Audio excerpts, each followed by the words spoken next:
my name. If you love me, you will keep my commandments. And I will ask the Father, and he will give you another helper, to be with you forever, even the Spirit of truth, whom the world cannot receive, because it neither sees him nor knows him. You know him, for he dwells with you and will be in you. I will not leave you as orphans. I will come to you. Yet a little while, and the world will see me no more, but you will see me. Because I live, you also will live.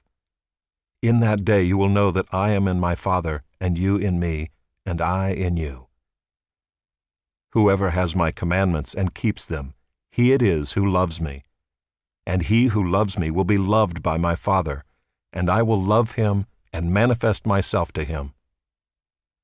Judas, not Iscariot, said to him, Lord, how is it that you will manifest yourself to us and not to the world? Jesus answered him, If anyone loves me, he will keep my word, and my Father will love him, and we will come to him and make our home with him. Whoever does not love me does not keep my words, and the word that you hear is not mine, but the Father's who sent me. These things I have spoken to you while I am still with you, but the Helper, the Holy Spirit, whom the Father will send in my name, he will teach you all things and bring to your remembrance all that I have said to you. Peace I leave with you, my peace I give to you. Not as the world gives do I give to you. Let not your hearts be troubled, neither let them be afraid. You heard me say to you, I am going away and I will come to you. If you loved me, you would have rejoiced, because I am going to the Father, for the Father is greater than I. And now I have told you before it takes place, so that when it does take place, you may believe. I will no longer talk much with you, for the ruler of this world is coming. He has no claim on me, but I do as the Father has commanded me, so that the world may know that I love the Father. Rise, let us go from here. What do we do when the circumstances of life are overwhelming? When the enemies laugh at us, when people mock us, attack us and want to harm us, when life is difficult and there seems to be no relief in sight. When hope seems to be gone and when the troubles of life just overwhelm us. Where do we look for comfort? Who gives comfort? It seems that from the time that we're babies as children, and from birth, we long for comfort. You know, when your nappy's filled, you want it changed, and you want comfort. And also too, when you're hungry, you cry, and you're hoping someone will feed you. But also too, it's not just enough to have the feed, and it's not enough just to have the nappy changed. You want to be cuddled, you want to have comfort. And from a lot of psychological experiments, especially in the 1950s, they realised that babies and children want more the comfort than they do actually the food and also the nappy, although that's a bonus, if you like. But it continues on even when you're a toddler. And I remember my sister, she was 10 years younger than me, and always used to go out to the line, but my mother used to wash this blanket, and she used to stand at the line, I guess, and suck the blanket. We thought this was hilarious, you know, because she did this up till she was 40. You know, she had to grow up something. And then our Danny, when he was a wee boy, you used to have to put your ear down to him, and he used to go like this with your ear. And so Pauline and me would be walking around, and he would go to get here. And Pauline herself, she's now, you know, a brave-faced woman, and she still twirls her hair like this.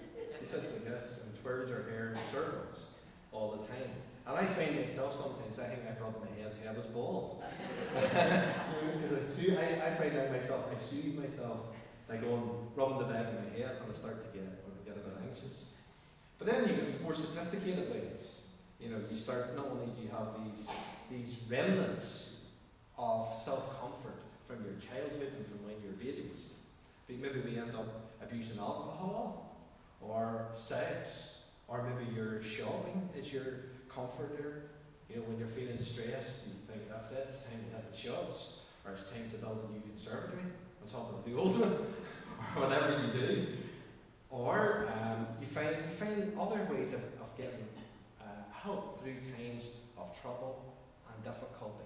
And that's why we call comfort eating. We eat emotionally because it brings comfort in times of distress and difficulty. But probably these remnants from childhood and ways that we as adults learn to cope with the troubles of life and the distress of life, there's probably a better way. But it's always there.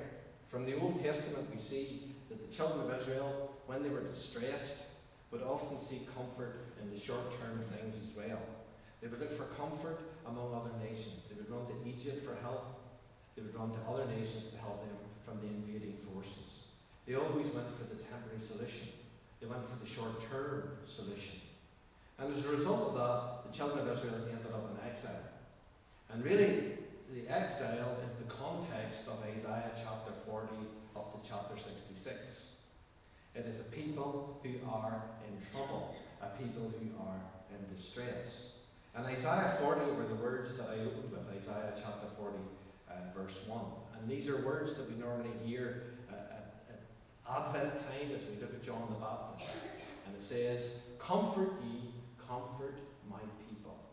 And I love the bit where it says, "Speak tenderly to Jerusalem." And but that is the theme that runs through from Isaiah chapter 40 to Isaiah chapter 66. It's about God bringing comfort to the people in exile. It doesn't matter that they are how they ended up there. They are there. That is the situation that they find themselves. And Isaiah 51 that I read to you, in a way, begins to unpack this a wee bit more. And he begins in Isaiah 51 and he says, "Listen to me, you who pursue righteousness and who seek the Lord." So the context of this comfort bringing that God brings through the prophet, that the people who want comfort are the people who are seeking God. If you're in exile and the promises of God and Jerusalem and all that you are as the people of God is not important to you, well, you don't really need comfort. But the people who are in exile and who long to have the relationship with God restored, and the people who want to see the fulfillment of all the promises, they're the people who need comfort. And in the midst of this, the prophet comes in and he says, "Listen." You know, it's a command almost. It's to arrest their thinking. Because the one thing that happens when people find themselves in difficult circumstances or in trouble is that we run around like headless chickens. You know, I don't know about you, but when there's major crisis come along, you can't think straight. It's very difficult to concentrate. And so you need someone or something to come along and go, "Listen, just arrest your thinking." And so the prophet comes here, and in the midst of the people he shouts, "Listen, listen." And then he says to them, Look to Abraham and the rock from which you were cut, and to the quarry from which you were hewn." I can't even pronounce that word. Is it hewn? Hewn? Where am I going? Hewn? I knew I wasn't saying it right. Sorry, carry on. Next verse says on the screen, "Look to the rock, look to Abraham your father, and to Sarah who gave you birth." Look to the promises of God in the past. Look to what God has said and know who you are, and gain strength from that. So in the midst of the trouble, God is saying, "Listen, right, let's look where you are, whose you are, and where you come from." And then in verse 4, he goes on and he said, Listen to me. My people, hear me." It's not just like a sort of a listen. It's not like that. It's, "Whoa, listen. Listen to me, my people. Hear me, my nation. I have redeemed you," Isaiah 43 says. "I have called you by name. Child, you are mine. When you pass through the waters, I will be with you." God is reminding them of their identity. And remember, if you remember back to Lent, at the beginning of Lent, Jesus is in the wilderness and he's tempted about his identity. If you are the Son of God, change these things. The enemy wants you to forget your identity as a child of God. And that's what we forget in the midst of crisis. Why does God allow this to happen? I'm nothing to do with God. God mustn't love me. I'm not a child of God. The minute circumstances change and difficulties come, we start to question who we are in God. We question our identity. And here, the psalmist, or the Isaiah the prophet, he comes along and he said, listen, in the midst of the crisis, look at your past. Listen to me. You are my people. You are my child, and I am with you. Because in life, verse 6, it goes on, life is fleeting. The things of life come up and go. But God's promises are eternal. God's promises last forever. God's word is true. Listen to me. Hear me. And then in verse 7 he goes on and he says, now, the problem now is that you'll have many people around you telling you you're not these things, telling you bad news, and you become afraid of people. Because to stand up in exile in the midst of trouble and identify with the living God is a brave thing. People will accuse you of being a fool. How can you believe such a load of nonsense? Why are you holding on to this view? Sure, God's not with you. You are in trouble. You are in exile. And many people will come and they will say this. And sometimes it'll be voices in your own head. Critics, enemies of your soul, the reproach of enemies. And we become afraid of people. We don't want to tell people who we are. You don't want to tell people when you're in exile in another land, that you're different. You don't want to say to them, I am of Yahweh. Well, why are you here? He gave us the land Israel to Abraham. Why are you here? When you're in exile, it doesn't look like Yahweh's with you. And so we can become the same. The danger is that we become afraid of people.